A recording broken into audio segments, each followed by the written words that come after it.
The dress had been altered 3 times. Lucy noticed it the moment her stepsister stepped into the light. The neckline lowered, the waist cinched tighter, the hem trimmed to show more ankle than any ceremony had ever permitted in Ashevale. Seraphine had borrowed the dress from their shared wardrobe, without asking. That wasn't new. What was new was the occasion she had chosen to wear it to. The Alpha King's selection ceremony. Lucy stood near the back of the great hall, pressed against the cold stone wall as if the wall itself might swallow her whole and spare her the next few hours. The hall smelled of burning pine resin and melted beeswax, of women's perfume thick enough to taste, of polished boots and nervous sweat beneath formal wool. 200 wolves from 3 different packs had gathered under the vaulted ceiling of Ashevale's main stronghold, and every single one of them had something she did not. A wolf. She had turned 23 the previous winter without her wolf ever surfacing. No shift, no instinct, no inner presence curling at the base of her chest, the way the others described it. That warm, ancient weight of a second soul sharing your body. Nothing.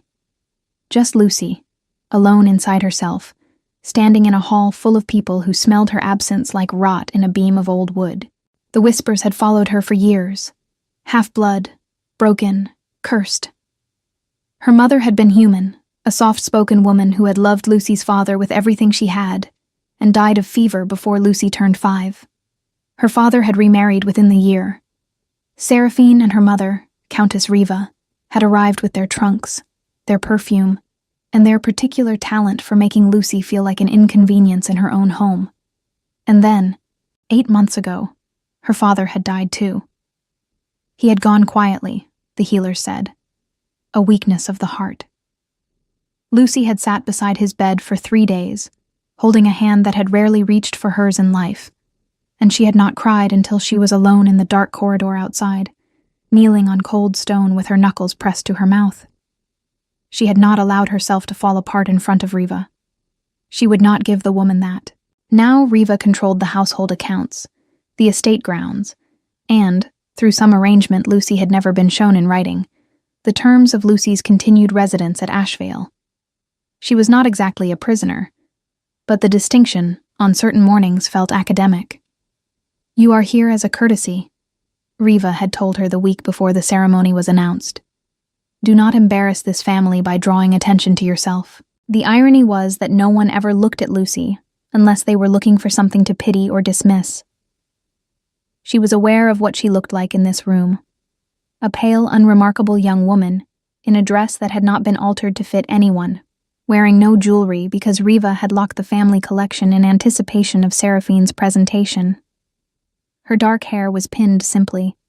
Her hands were cold. She had no wolf, no status, no dowry that hadn't already been quietly redirected.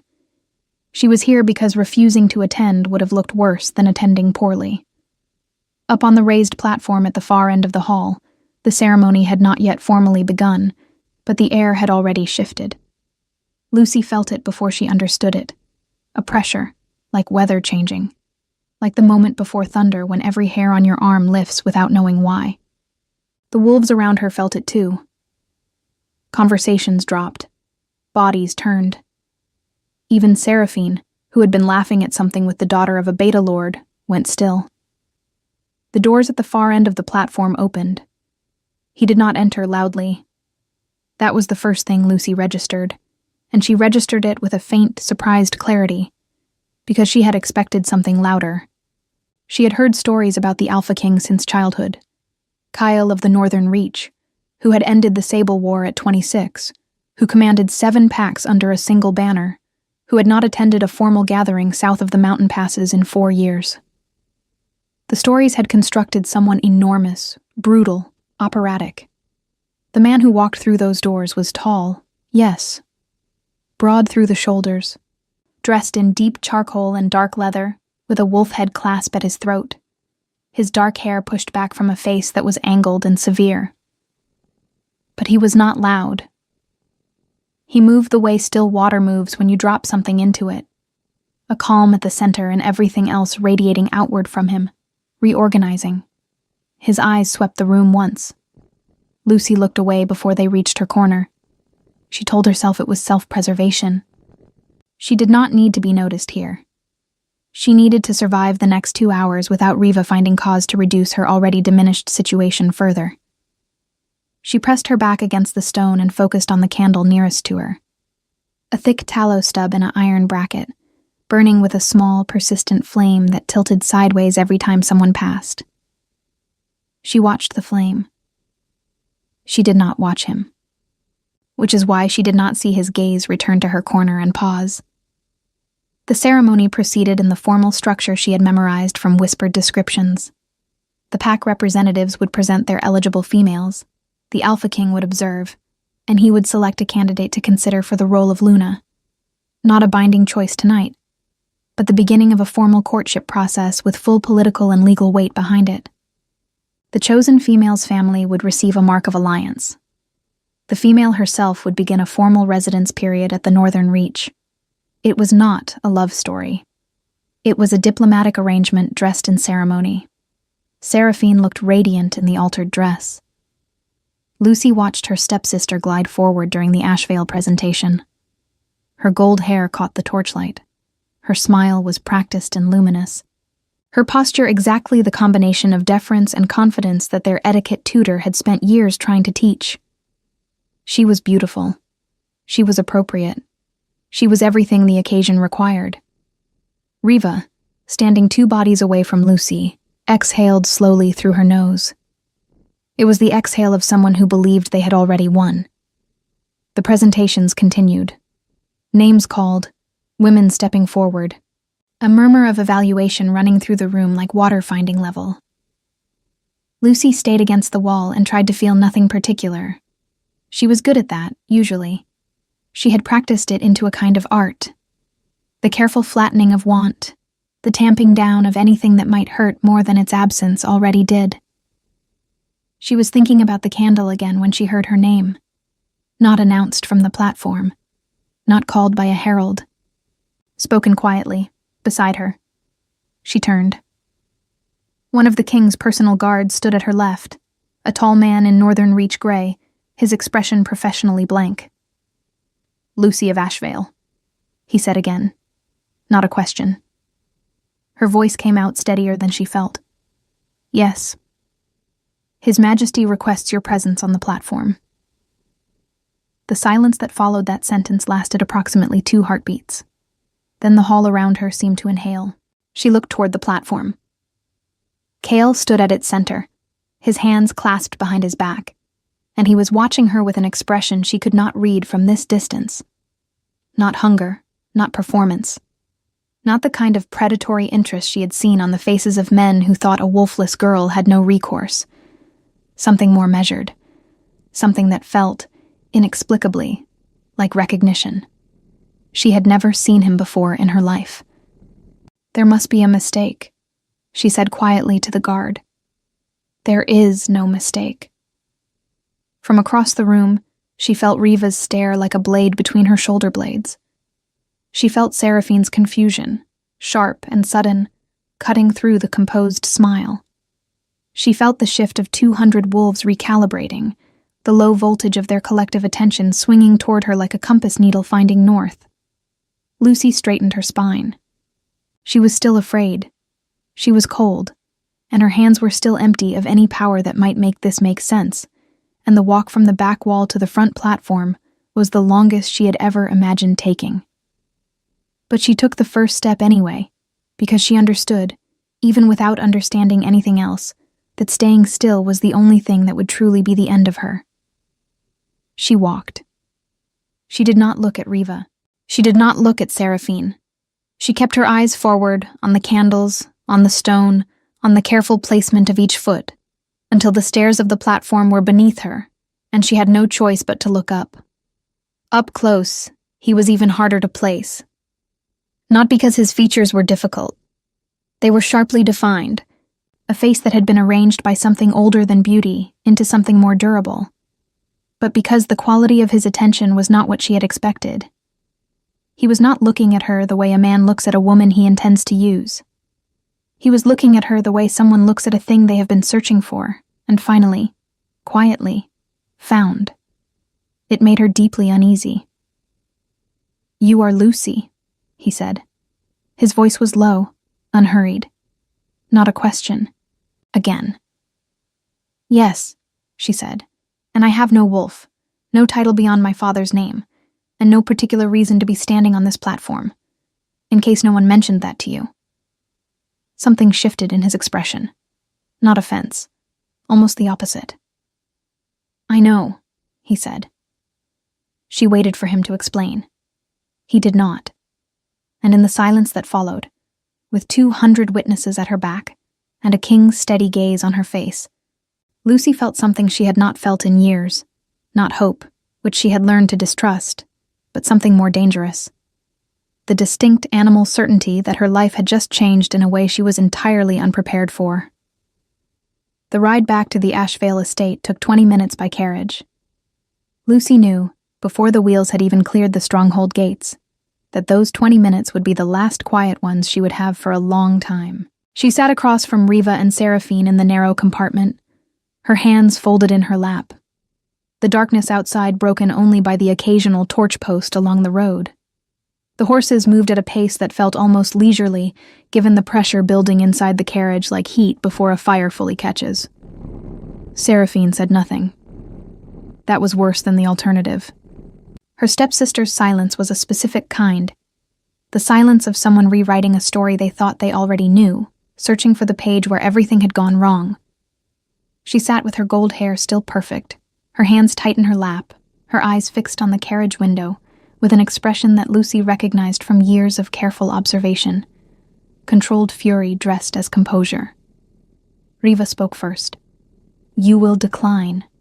Lucy turned her head slowly. "I beg your pardon." "You heard me."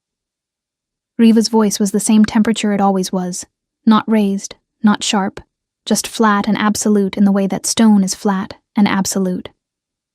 "Tomorrow morning you will send a formal reply to the Northern Reach delegation expressing gratitude for the honor and respectfully withdrawing your name from consideration. I will have the letter drafted by the household scribe tonight." "He didn't ask for my name," Lucy said. "He asked for my presence. He already has my name. Do not be clever with me." The flatness in Riva's voice developed an edge. "You have no wolf. You have no station beyond what my household extends to you out of respect for your father's memory. You have nothing to offer a king, and whatever display of eccentricity led him to single you out tonight will dissolve the moment his advisors remind him of the realities of political alliance. The only thing you can do with what happened tonight is manage it quietly before it becomes an embarrassment to this family." This family. The phrase had always been a particular instrument of Riva's, wielded to include Lucy when inclusion served some purpose, and to exclude her when it did not. Tonight it meant, you are a problem to be managed. Lucy looked at her stepmother for a long moment. Outside, the torches passed in slow, even intervals, and each one threw a bar of orange light briefly across Riva's face, before leaving it again in shadow. "I'll consider it," Lucy said. It was not agreement. Riva heard it as one, and the carriage completed its journey in silence. She did not sleep. Her room was at the east end of the house, the smallest of the family rooms, situated above the kitchen so that in winter the rising warmth from the hearth below was the only thing that kept the walls from going damp. She had lived in it since she was 9 years old, since Riva and Seraphine had arrived, and the quiet reorganization of the household had begun, subtle at first, then less so, until Lucy had simply learned to occupy less space and make less noise and be grateful for what remained. She sat at the narrow window with a candle burning beside her, looking out at the grounds. The night was clear and cold. The garden below, which had been her mother's garden once and was now mostly decorative hedge maintained by a groundskeeper who had served the estate longer than Riva had, lay still and silver under a half-moon. She was thinking about his eyes. Not in the way she would have preferred not to be thinking about them. Not with any softness. Not with the warm unsteadiness that young women in stories described when they thought about kings. She was thinking about them analytically, which was how she thought about most things that unsettled her. She was cataloging. He had looked at her like he recognized her. She had never seen him. He had looked at her like a decision already made. She had given him nothing to decide on. He had looked at her, and not at Seraphine. Not at any of the presented daughters of allied houses. Not at any of the women who had been prepared for precisely this occasion. He had looked at her. The candle shifted in a draft from the window frame. She pressed her palm flat against the cold stone sill. She heard the voices just after the candle guttered back to steadiness. Not in the room.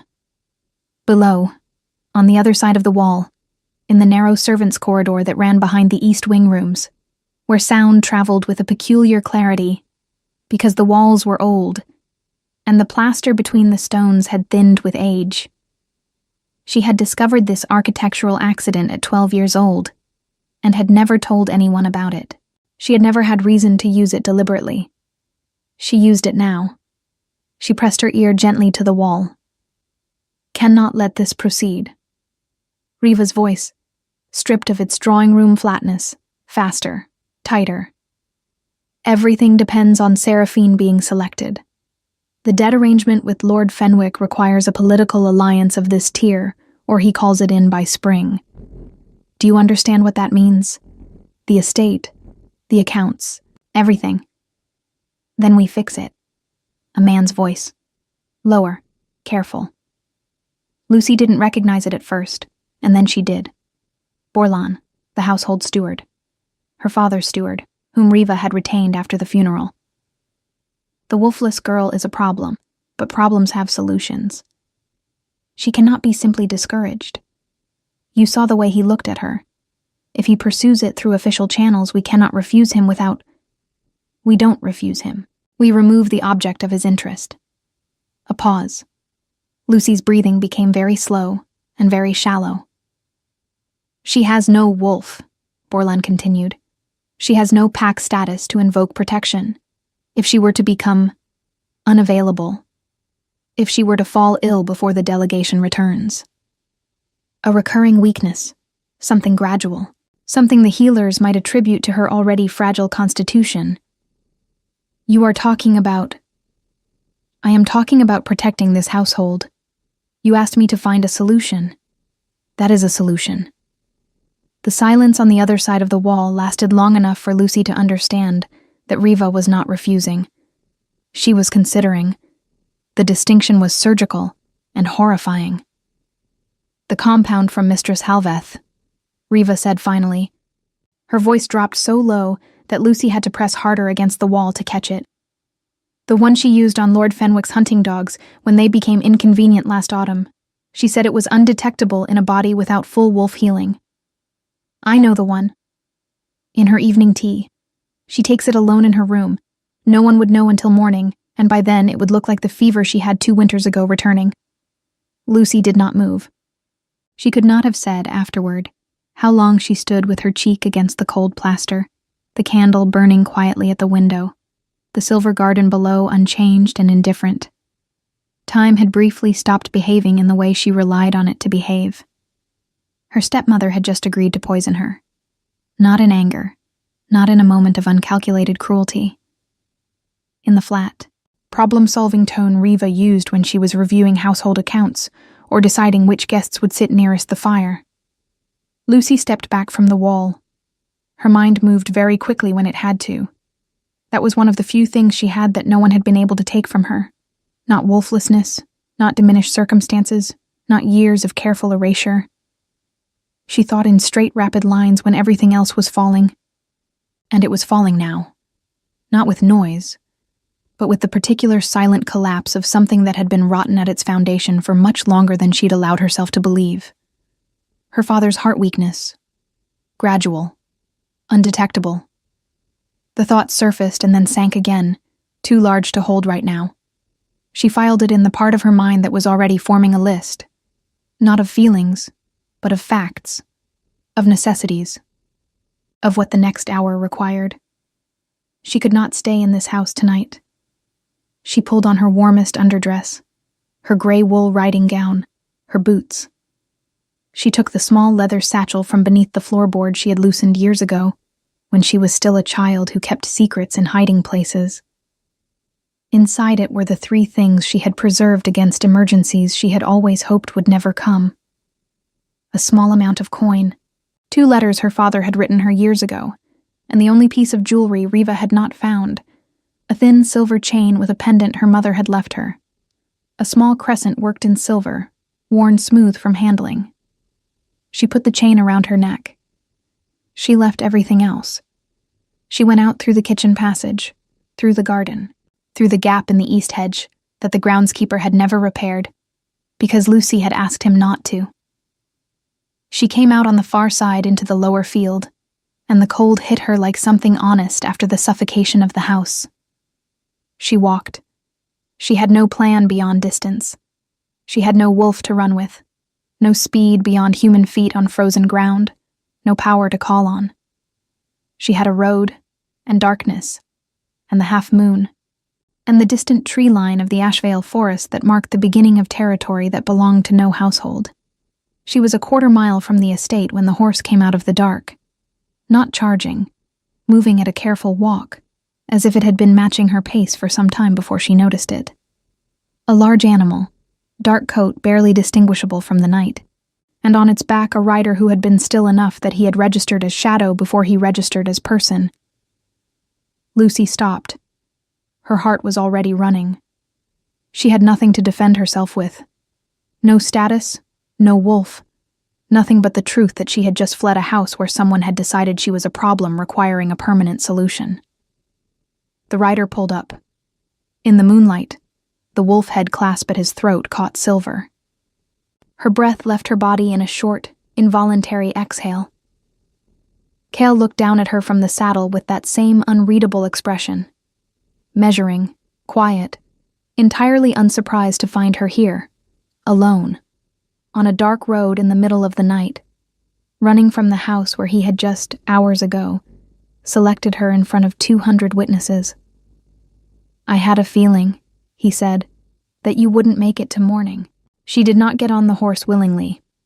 That felt important to establish, even if only to herself, even if the road was dark, and the cold was already working its way through her wool gown, and the alternative was walking back to a house where her evening tea had been designated as a murder weapon. She stood on the frozen ground and looked up at him and felt the specific, exhausting anger of someone who has just escaped one trap and is being asked to trust the entrance of another. "How did you know where I would be?" she asked. "I didn't," he said. "I knew you were in danger. The where followed from that." "That is not an explanation." "No," he agreed. "It isn't. I'll give you a full one when you're not standing in a field in the cold with nothing but a satchel." He extended one hand down toward her, not a command, not a performance of gallantry. Just a hand. Offered. Waiting. "Come up or don't, but decide quickly." Behind her, through the gap in the hedge, a light had appeared in one of the upper windows of the Ashvale estate. Someone was awake. Someone was moving. She took his hand. The pull upward was effortless on his part, which she noted with the clinical part of her brain that kept cataloging details when the rest of her was occupied with not falling apart. She settled behind him on the saddle, her satchel across her body, and before she had fully found her balance, the horse was already moving. Not the careful walk of before, but a long, ground-eating canter that swallowed the road in darkness. She did not hold on to him. She gripped the back of the saddle instead, which was a position that required more effort and offered less security and was entirely deliberate on her part. He did not comment on it. They rode north. The Northern Reach delegation had made camp at the edge of Ashvale territory, in a wide clearing where the pines thickened and the road narrowed to a track. It was a proper camp, not the improvised overnight shelter of travelers, but something structured and intentional, with large canvas tents, a central fire, horses on a picket line, and a perimeter of guards whose posture communicated that they had been expecting arrivals and were prepared for complications. Lucy registered all of this as the horse slowed, and Cale dismounted with an ease that suggested he had done it 10,000 times, which he probably had. He reached up to help her down. She managed the dismount herself, less gracefully, and landed on ground that was slightly uneven and caught her off balance for one unsteady moment before she righted herself. A woman emerged from the largest tent, tall, somewhere in her late 40s, dark-skinned and sharp-eyed, wearing a traveling coat and an expression that suggested she had also been awake and had also not been surprised by what she was seeing. "This is Marin," Kyle said, "my head of household. She'll find you something warm and something to eat. We'll talk in the morning." "We'll talk now," Lucy said. He looked at her. The firelight reached just far enough to show the edge of his expression. Not irritation. Not the particular exhaustion of a powerful man being inconvenienced. Something more like consideration. "Now," he said. "Now," she confirmed. Marin's sharp eyes moved between them and settled into a careful neutrality. "I'll have tea brought to the main tent," she said, and withdrew. The tent was warmer than she expected, lit by 2 oil lamps and a small iron brazier, the floor covered in overlapping rugs of dark wool. A table with maps, camp chairs. A simplicity that felt like choice rather than deprivation, as though the man who slept here had everything he could want, and had decided he did not particularly want most of it. Lucy sat. She wrapped her hands around the cup that appeared. Not the poisoned tea of her nightmares, just plain black tea, slightly bitter, radiating heat into her palms. She felt her body begin to remember that it was cold and tired, and running on the particular hollow energy of shock. She told him everything, not because she trusted him. She was precise about that in her own mind. She was telling him because information was the only currency she currently had, because withholding it served no strategic purpose, and because the conversation through the wall had contained details that were too specific and too dangerous to keep inside her own head without somewhere to put them. She told him about Riva and Borlan, the debt to Lord Fenwick, the compound from Mistress Halveth, the evening tea. And then, in a voice that came out quieter than she intended, she told him about her father. Cale sat across from her and listened the way she had never experienced being listened to, without interruption, without the small repositioning movements of someone forming their response while she was still speaking. He was entirely still. He watched her face with that measuring attention, and when she finished, he remained quiet for a moment that was not awkward, but simply full. The way silences are full when someone is actually thinking rather than performing thought. "Your father's illness," he said. "How long was he unwell before he died?" 3 months. The healers said it was his heart. "Did he have any history of weakness before that?" She thought about it. Really thought. The way she had not allowed herself to because the alternative hurt too much. "No," she said slowly. He rode until 6 months before he died. He was not a young man, but he was not declining. And then suddenly he was." Cale nodded once. The nod of someone filing something, not dismissing it. "I'm not asking you to take my word for anything," she said, because she needed to say it. "I'm not asking you for anything. I don't know why you selected me tonight, and I don't intend to pretend that I do, but whatever the reason was, I want to be clear that I'm not in a position where I can afford to trade one set of obligations for another without understanding what I'm agreeing to." "That's fair," he said. "It's not gratitude talking. I would have said it even if you hadn't appeared on that road." "I know," he said. "That's partly why I'm listening." She studied him across the table. The lamplight was steadier than torchlight, and it showed his face more clearly. The tiredness around his eyes that he didn't bother to conceal, the particular stillness of someone accustomed to carrying weight without advertising it. "Why me?" she asked. The truth, not the diplomatic version. He was quiet for a moment that she refused to fill. "Because my wolf recognized you," he said finally. "I'm aware that's not a satisfying answer for someone who has no wolf of her own to consult. I'm not asking you to feel what I felt. I'm telling you what's true." She absorbed that. It landed strangely, not with warmth, not with the softness it might have produced in someone who hadn't spent the last several hours discovering that the people who were supposed to love her had been building her coffin with the household budget. "Your wolf," she said carefully. "Could be mistaken." "Yes," he said. "It could be." "Then we have nothing to base this on." "We have the fact that someone in your household tried to kill you tonight and you had nowhere to go," he said, with a directness that was not unkind, but was entirely unsparing. "We have the fact that I'm here, and they are not. We can start with that." Lucy looked at her tea. The warmth had moved from her hands up her arms and was doing something complicated to her chest that she did not entirely welcome. "I want to know about the compound they plan to use," she said. "I want a healer to examine the records of my father's treatment. I want to understand what was taken from him, and from me, before I agree to anything else. All of that can be arranged. And I want it understood that I am not—" She stopped, chose the words carefully. "I am not a rescued thing. Whatever arrangement you're proposing, whatever this is, I am a participant with my own conditions, not a ward." Something in his expression shifted. It was the smallest movement, a slight easing around the eyes, something that might have been, in a different man, the beginning of a smile. "Understood," he said. She slept in Marin's tent, in a cot that had been made up with clean linen that smelled of dried lavender, and she slept immediately and completely, which surprised her. She had expected her mind to keep running, to replay the voices through the wall, and the carriage ride and the torchlight and the dark road. Instead, her body simply surrendered, the way bodies do when they have been holding themselves upright through sheer determination, and are finally, temporarily, somewhere the danger is outside rather than in. She woke before dawn to voices outside the tent. Marin's, low and clipped. Another woman's she didn't recognize.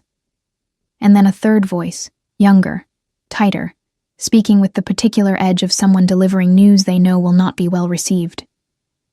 She dressed quickly, went to the tent flap, opened it. The camp was lit by the first gray suggestion of morning. Marin stood near the central fire with two of the guards and a young man in Ashevale estate livery, a house messenger, breathing hard, who had clearly ridden fast. He was holding a letter. Marin saw Lucy emerge, and her expression shifted into something that was not quite pity and not quite alarm, but occupied the territory between them. "What is it?" Lucy said. Marin took the letter from the messenger, crossed the distance between them, and held it out. The seal on the letter was her family's, broken.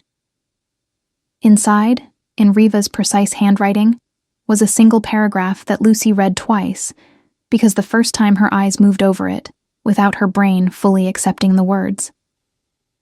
It informed the Northern Reach delegation that Lucy of Ashevale had, late the previous evening, suffered a sudden and severe recurrence of the fever illness that had weakened her constitution in previous years. The household healer had attended her. Her condition was grave. Under the circumstances, the family regretted that she could not honor the king's selection and wished him well in his continued search. Lucy lowered the letter. They had reported her sick.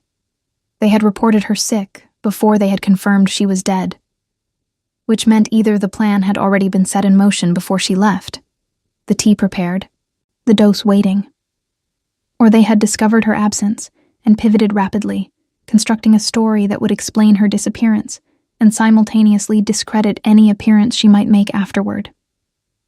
She told people she was ill. Whatever she says now, whatever she claims, she was ill, she was confused, she ran away in a fever state. Do not believe her. The efficiency of it was almost impressive. It was the work of someone who had practiced this kind of problem-solving before. Lucy folded the letter. She held it with both hands and felt, for the first time since the wall, something that was not fear and not grief, but something with more heat in it.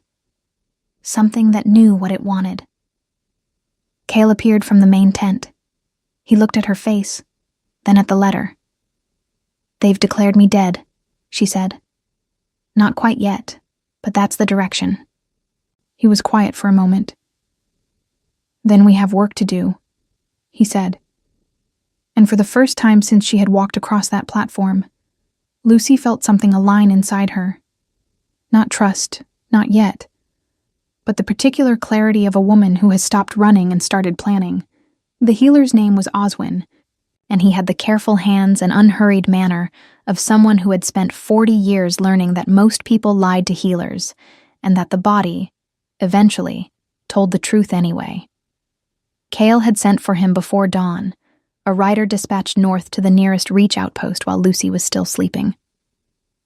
By the time Oswin arrived at camp, a compact man on a gray horse, his leather satchel worn smooth at the clasp, Lucy had eaten, changed into clothes Marin had produced from somewhere, and was sitting at the map table with the letter from Riva flattened in front of her and a list of dates written on a spare sheet of parchment. The dates of her father's decline, the names of the healers who had attended him. The name of the compound Riva had mentioned through the wall. Oswin read the list without expression. Then he looked at Lucy over the top of it. "Mistress Halveth," he said, "you're certain that name was used?" "I heard it clearly." He set the list down and was quiet for a moment in the way that told her the name had meant something to him. "She practices in the border settlements. Herbalist, technically, though the distinction between herbalist and poisoner in her case is largely academic." He tapped the parchment with one finger. "The compound she's known for, it's derived from moonshade root, processed to remove the taste and most of the smell. In a body without full wolf healing, it accumulates slowly, mimics cardiac weakness in the final stages." The tent was very quiet. "My father," Lucy said. "I can't confirm anything without records and access to the estate," Oswin said carefully. "But the timeline you've described is consistent with a slow-acting dose administered over weeks. If someone had access to his daily meals or beverages..." "Riva managed the household entirely," Lucy said, "including the kitchens." Oswin looked at her with the compassion of someone who had delivered this category of news before and had not found a way to make it land softly. "I'm sorry," he said simply. She had known it, in the place beneath thinking where the body registers truth before the mind is ready. She had known it since the wall, when the phrase Lord Fenwick's hunting dogs had surfaced, and her brain had drawn the line it didn't want to draw. But knowing in that beneath-thinking place and hearing a healer confirm the mechanism in plain language were two separate experiences, and the distance between them opened briefly into something vast and cold. She pressed her hands flat on the table. She breathed. "What do I need?" she said. "To prove it." Kyle gave her the answer to that question not as comfort, but as strategy, which was the right instinct. He spread a map across the table, Ashvale territory, the surrounding packlands, the road south to the border settlements, and he spoke to her as he would have spoken to an advisor. Directly, with the assumption that she could follow complexity without needing it simplified. They needed 3 things. First, documentation. The estate's household accounts for the period of her father's illness, which would show purchases of unusual compounds or payments to Mistress Halveth. Second, testimony. A witness willing to speak to what they had seen inside the house, someone with access who had not been complicit.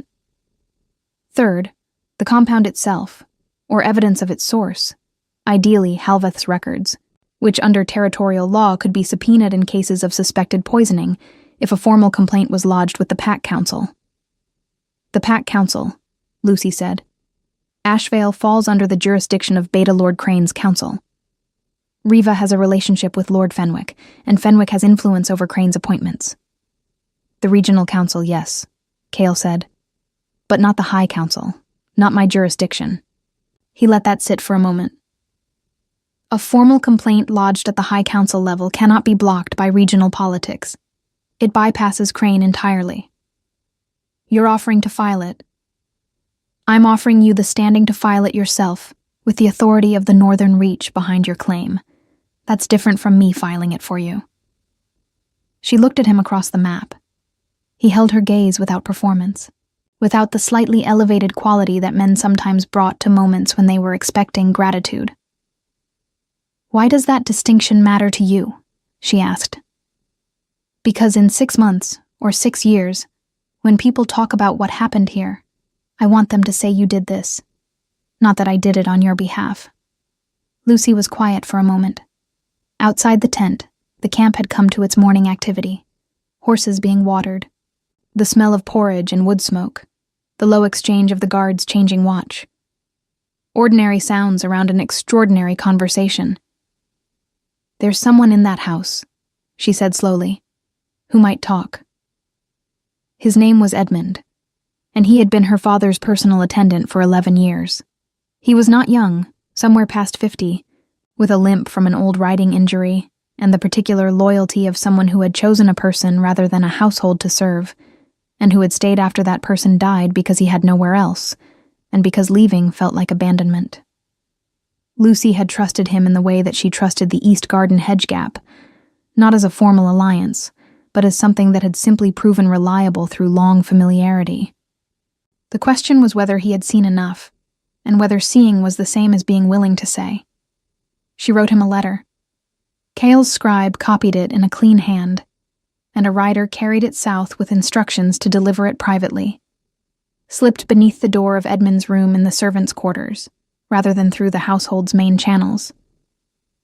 The letter said very little, only that she was alive, that she was safe, and that if he had knowledge of anything concerning Lord Ashvale's final months, she would receive him in confidence, with protection guaranteed by the Northern Reach. Then she waited. Waiting was, in some ways, harder than running. Running required only the body. Waiting required the mind to stay inside itself without spinning into everything it could not yet control. Marin helped, in the practical way that Lucy had already come to associate with her. Not warmth exactly, more like a very competent version of steadiness. She brought Lucy into the camp's daily routines, gave her tasks that required attention, inventorying the healer's supplies, reviewing the correspondence schedule, sitting in on the morning briefing that Kyle held with his senior guard. Lucy was not asked to contribute to the briefing, but she listened. And the third morning, when Cale mentioned the Fenwick debt arrangement and said they lacked details on its specific terms, she spoke without planning to. "The debt is collateralized against the eastern portion of the Ashvale estate," she said, "the timberland. My father negotiated that boundary specifically to protect the main house and the tenant farms from being seized. Riva may not know that. If the terms are called in, Fenwick gets the timber acreage but cannot touch the rest without a separate legal action." The room was quiet. Kyle looked at her with that measuring attention. "How do you know the terms?" he asked. "My father showed me the document when I was 17. He said someone in the family should understand it in case something happened to him." She paused. I think, at some level, he already knew what kind of woman he'd brought into the house. The silence that followed that had a different quality. Cale said nothing, but she felt him recalibrate something. Not his opinion of her, exactly. More like the model he was building of the situation, which had just acquired a new structural element. "That changes the leverage," said Aldrich, Cale's senior strategic advisor, a lean gray-haired wolf who had said very little to Lucy since her arrival, and now looked at her with an expression of revised assessment. "It does," Cale agreed. He looked at Lucy. "Can you reproduce the key terms from memory?" "I can reproduce most of the document," she said. "I read it several times. I have a habit of memorizing things that seem important." Aldrich made a sound that was not quite a laugh. "Useful habit." Edmund arrived on the 4th day. He came on foot, carrying nothing, having told the estate he was visiting his sister in the village, a sister who did not exist, a fiction he had apparently maintained for years as a private exit route, which told Lucy something about how long he had been quietly preparing for the moment when staying became untenable. He looked older than she remembered. He looked like someone who had been carrying something very heavy for a long time, and had just been told he could set it down. He sat across from her in the same camp chair where she had sat the first night, and told her, in a voice that broke twice and steadied itself twice, everything he had seen. He had seen Riva add powder to her father's morning tonic on at least 4 occasions. He had not understood what he was seeing at first, had told himself it was a supplement, a remedy, something prescribed. He had not wanted to understand. And then her father had begun to decline, and Edmund had understood, and he had done nothing, and that nothing had been eating him from the inside ever since. "I was afraid," he said. "She would have dismissed me. I had no proof, no standing, no. I was afraid." "I know," Lucy said. "I should have—" "Edmund." She waited until he looked at her. "You're here now." He gave his testimony to Oswin in formal terms that the healer recorded in writing, signed and sealed with his professional mark. It was not a court proceeding, but it was a document with a healer's seal and a named witness, and combined with Lucy's account of the conversation through the wall, it was enough to bring to the High Council as the foundation of a formal complaint. The complaint was filed 6 days after Lucy had walked out through the garden hedge with a satchel and a silver crescent around her neck. She was standing at the edge of the camp's tree line when Cale found her that evening, looking north toward the darkness between the pines. The air smelled of cold earth and pine resin and the distant suggestion of snow that hadn't fallen yet. He stood beside her, not close enough to crowd. Close enough that she was aware of the warmth of him against the cold air. "It will take the council 2 weeks to convene," he said, "possibly 3. I know. You could come north while we wait, to the Reach. It would be safer than remaining in border territory." She considered the tree line. "And what would I be at the Reach, while we wait?"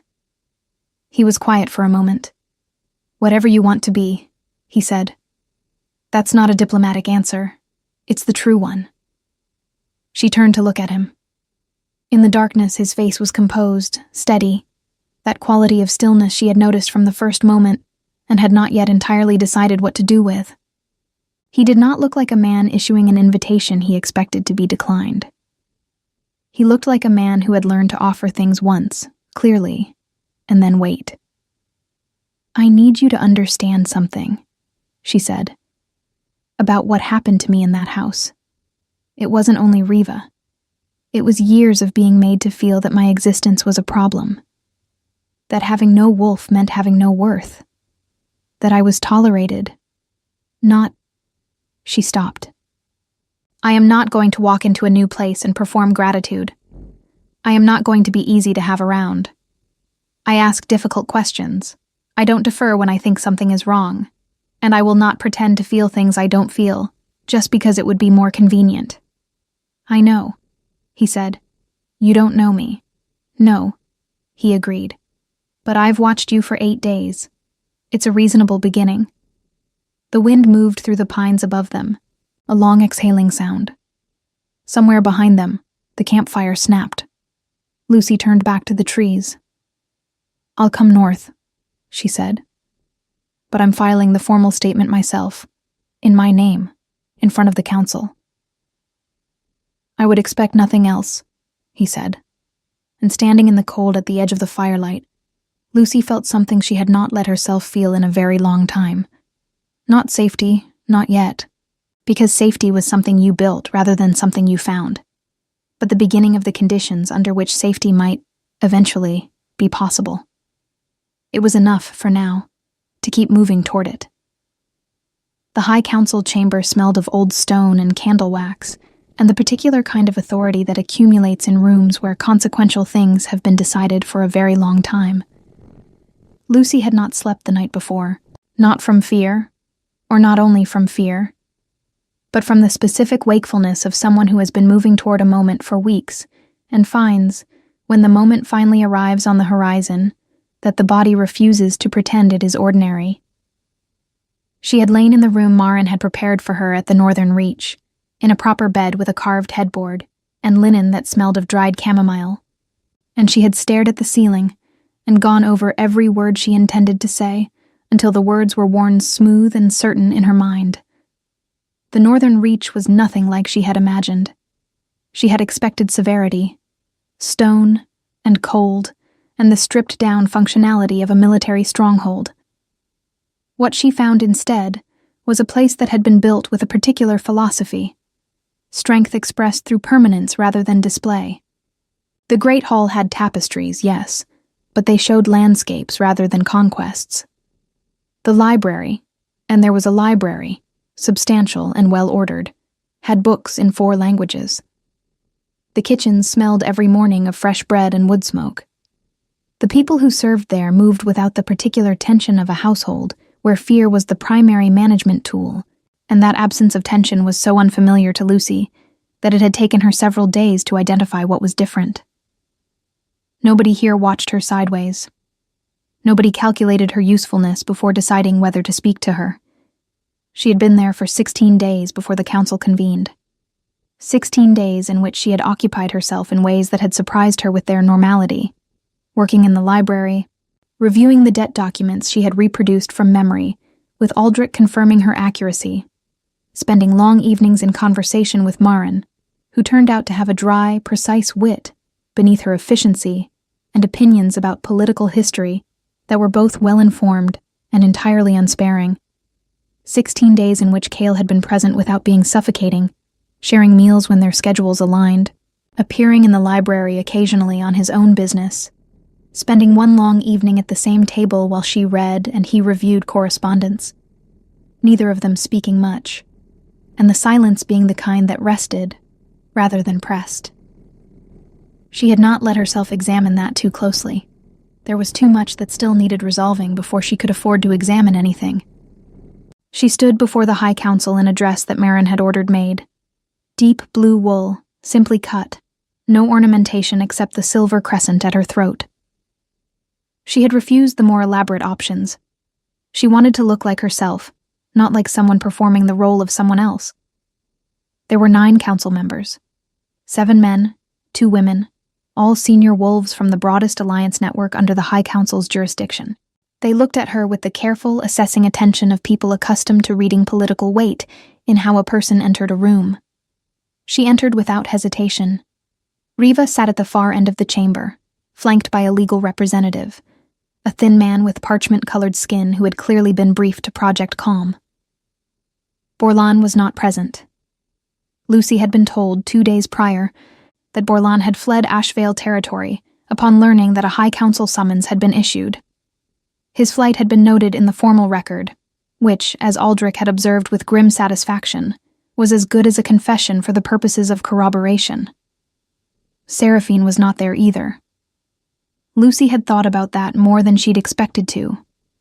Her stepsister, who had been complicit in the small daily cruelties of years but who, as far as Lucy could determine, had not known about the poison, had not known about their father's murder, had simply been the favored instrument of a woman who used everyone as instruments, including her own daughter. Lucy did not feel warmth toward Seraphine. But she felt something more complicated than pure anger, and she had decided that complication could live in its own space, unresolved, without needing to be settled today. Today was about her father. She delivered her testimony in full, in the measured voice she had practiced until it stopped shaking. She described the conversation through the wall with specific detail, dates, names, the precise words she had heard, the compound named, the method discussed. She presented Oswin's documented testimony and Edmund's signed statement. She presented the household account records that Cale's investigators had obtained through the council's subpoena authority. Records that showed 3 payments to Mistress Halveth in the 4 months preceding her father's decline, recorded under a false category in the ledger. She presented the reconstructed debt document and explained the deliberate misrepresentation that Riva had used to frighten Seraphine into compliance. That the debt would take everything, when in fact the main estate and tenant farms were legally protected. She explained that Riva had needed a high-tier political alliance to restructure the debt on favorable terms, and that Seraphine's selection by the Alpha King had been intended to provide exactly that.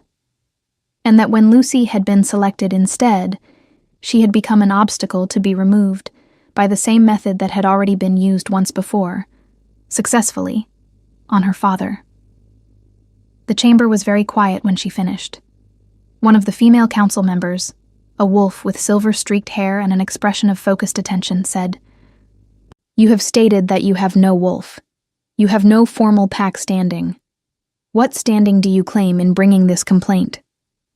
I claim the standing of a daughter whose father was murdered, Lucy said, and the standing of a woman who was targeted for the same. I don't believe PAC status is required to report a crime to this body. If I'm wrong about that, I'd ask the council to clarify the provision. The council member looked at her for a moment. Then, with the smallest inclination of her head, "You are not wrong." Riva's representative spoke for 40 minutes. He was skilled. Lucy gave him that. He raised questions of evidence integrity, of Lucy's mental state during the period in question, of the reliability of testimony from a wolfless woman who had, by her own account, fled the household in the night, and subsequently placed herself under the protection of a politically interested party. He was building the story Riva had started building the moment Lucy disappeared. Confused girl, fever, unreliable, running. But the account records sat on the council table with Halveth's name on them in Riva's own handwriting. And Halveth herself, it emerged during the proceedings, had been located by the Northern Reach investigators in the border settlement where she worked, and had provided a statement of her own. Not out of conscience, Lucy suspected, but because when a King's investigators arrived at your door with documentation of illegal compound sales, cooperation became the more self-preserving option. Halveth's statement confirmed the purchases, confirmed the compound, confirmed that the woman who had commissioned it had described the target as an older man with no wolf healing, phrasing that matched Lord Ashvale with precision. When the council retired to deliberate, it took them less time than Lucy had expected. Riva was found formally culpable on all primary charges: willful poisoning resulting in death, conspiracy to commit a second poisoning, falsification of household records, and fraudulent misrepresentation of legal documents. The legal representative sat very still when the findings were read. Riva herself, for the first time in Lucy's experience of her, had no expression at all. Just the face of someone who had lost the instrument she had used to shape everything, and was now simply present in the room with the consequences. The Ashvale estate, under the findings, would revert to the rightful heir, Lucy, as her father's eldest surviving child. The debt to Fenwick would be honored only to the extent of the legally collateralized timber acreage. The main estate, the house, the tenant farms, hers. Riva would face confinement and formal PAC sanction. Borlan, when found, would face the same.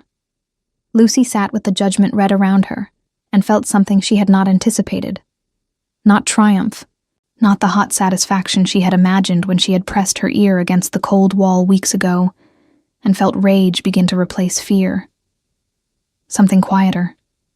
Something that felt more like setting down a very old weight than like winning a fight. Her father was still dead. The years in that house were still years. No judgment restored those things. But he had not simply weakened and died. He had been taken. And now the record said so, plainly, in the language of formal truth. And that mattered in a way she hadn't fully understood until it was real. Kyle was waiting outside the chamber. He stood in the corridor with his hands behind his back, his expression composed, giving her the space of the doorway to arrive in before he said anything. Behind her, the chamber was dispersing. Council members, representatives, the careful shuffle of aftermath. "It's done," she said. "Yes." She walked to where he stood and stopped. The corridor was stone and torchlight, the same as 100 corridors she had moved through in her life. And yet it felt entirely different. Felt like a corridor in a life that was genuinely hers, in a way that none of the others had been. "I want to go to Ashvale," she said. "To the estate. I need to see it." "Of course. When?" "Soon. A few days." She paused. Edmund should be the one to receive it back first. He stayed. He deserves to see it restored. Cale nodded. No argument, no adjustment of her plan. Just acknowledgement. She looked at him. The torchlight was warm and steady, and it showed his face clearly. The tiredness that was always there, the composed attention, the quality of presence that she had spent weeks trying to categorize, and had finally, quietly, accepted as simply what he was. "I need to ask you something," she said. "Ask." "Your wolf," she said carefully. "What you told me the first night. That it recognized me." She held his gaze. "I don't have a wolf to consult. I can't feel a bond the way you can. I don't know if what I feel is... I don't know what to call it. I'm not sure it has a name I trust yet." She stopped. "But I know that I want to stay. Not because I have nowhere else to go. I have somewhere now. My own somewhere. I want to stay, because when I imagine leaving, something in me refuses in a way that has nothing to do with strategy or safety." She exhaled slowly. "I don't know if that's enough." Kyle was quiet for a moment that held more weight than most conversations. "It's more than enough," he said. "It's everything." He reached out slowly, in the careful way he always did, the way that asked before it arrived. His hand covered hers where it hung at her side, warm and steady, and she turned her palm up and held on. Not because she had no wolf, not because she had no choice, because she chose it, fully, with her eyes open and her past accounted for, and her own name solid beneath her feet. The seasons moved. Edmund returned to Ashvale with Lucy and wept quietly in the entrance hall when the door opened and the house smelled of itself again. Cold stone and old wood and the faint ghost of her mother's garden coming through the east window. Lucy stood in her father's study and held his old letters in her hands and allowed herself finally to grieve properly. Not the compressed, guarded grieving of a woman who couldn't afford to fall apart, but the full, honest grief of a daughter who had loved a flawed man and lost him twice. Once to death, and once to the truth of how it happened. She cried until she was empty. Then she washed her face and went downstairs and told Edmund to open the house. Seraphine came, 2 months later, alone, without the performance of Riva's household behind her. She was quieter than Lucy had ever seen her. She said she hadn't known about the poison. Lucy believed her, with the particular nuance of someone who understands that not knowing and not looking are sometimes the same thing, and that Seraphine would have to live with that distinction herself. They were not reconciled in any simple sense. But Lucy told her she could write, and meant it, and left the door at that width. Riva spent 3 years under formal PAC sanction in a confinement house in the northern settlements. She was not released into any PAC territory that bordered Ashvale. She did not write. Lucy did not expect her to. Borlan was found in a port settlement 4 months after the judgment. He was returned, tried under the same findings, and sanctioned accordingly. Mistress Halveth lost her practice license and was barred from operating in any PAC-affiliated territory. She complied, because the alternative was considerably worse. Lord Fenwick, deprived of his expected political alliance and forced to accept the timber acreage as full settlement of the debt, spent a season attempting to challenge the terms legally. He lost. Aldrich, who handled the counter-documentation, described the experience afterward as one of the more enjoyable afternoons of his professional career. The wedding was held at the Northern Reach in late autumn, when the pines held the last of their warmth and the air smelled of wood smoke and cold sky. It was not a large ceremony. Lucy had no interest in a large ceremony, and Cale, who could have commanded an event of sweeping political theater, seemed to find the idea of that equally unappealing. What they had instead was something real. The people who had mattered through the difficult months. The stone hall lit by 100 candles, Marin in the front row with the expression of someone who had seen this coming since the second day and had been patient about it ever since. Lucy wore deep blue again. No crown, not yet. That would come with the formal investiture, the political ceremony that would make her Luna of the Northern Reach before the broader alliance. That was for later. Today was for this. Standing in the candlelight with the silver crescent at her throat and her own name claimed, and her father's memory honored, and a man beside her who had seen her at her most broken and had not looked away. Kyle took her hand the same way he always did, asking before arriving. She turned her palm up and held on. The officiant spoke the old words. the words that the Pax had used for longer than anyone living could remember. And Lucy listened to them with a quality of attention she rarely gave to ceremony. When her part came, she said it clearly and meant every word, not because destiny had arranged her here, but because she had chosen it, step by step, from a frozen field in the dark to this warm room. She was 23 years old, and she had no wolf, and she had survived everything that had been designed to unmake her. She was also, as of this moment, Luna of the Northern Reach, standing beside the Alpha King, with her estate restored and her father's name cleared, and a house full of people who had chosen to be there. She was not the outcast sister anymore. She was Lucy Asheville, and she had built something true from the wreckage of everything false, and it would last. The candles burned. The hall was warm. Outside, the first snow of the season had begun to fall, soft and quiet over the pine forest, over the stone walls, over the world that was finally, entirely hers. It was enough. It was more than enough. It was everything.